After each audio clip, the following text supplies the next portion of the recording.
L'invasione turistica senza freni che rischia di cancellare Venezia è vissuta anche da altre città europee ed americane, ma a copiare i provvedimenti di limitazione delle affittanze turistiche adottati all'estero comporterebbe ritocchi al codice civile che non sono certo di competenza degli enti locali come il comune o la regione. La nuova legge regionale sulle locazioni turistiche però ha introdotto da un lato l'obbligo di un codice identificativo a contrasto dell'abusivismo, dall'altro l'obbligo della presenza nell'immobile di fosse settiche. Quest'ultimo requisito potrebbe avere un effetto dirompente in una città antica come Venezia, dove secondo Marco Gasparinetti del gruppo 25 aprile quasi 3.000 iscritti di residenti resistenti veneziani, il 70% del territorio non era accordato al sistema fognario.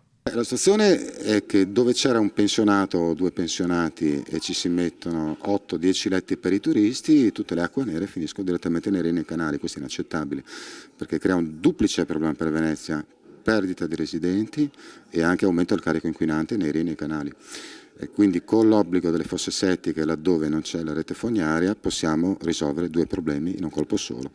Il nuovo regolamento edilizio è stato già licenziato in tal senso dalla Giunta Comunale di Venezia, ma dovrà ora passare al vaglio del Consiglio Comunale, dove, secondo il gruppo 25 aprile, potrebbe esserci il rischio di emendamenti che ne stravolgono l'efficacia. Se così non fosse, forse si potrebbe assistere ad una svolta capace di invertire una tendenza che appariva inarrestabile. Muore il nonno e mi trovo l'appartamento, che faccio? Oggi come oggi tutti fanno locazioni turistiche.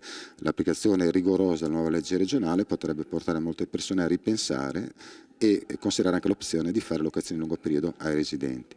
Poi c'è l'aspetto di chi già fa le locazioni turistiche senza essere collegato alla rete fognaria, quindi con gli scarichi che finiscono direttamente nei reni e nei canali.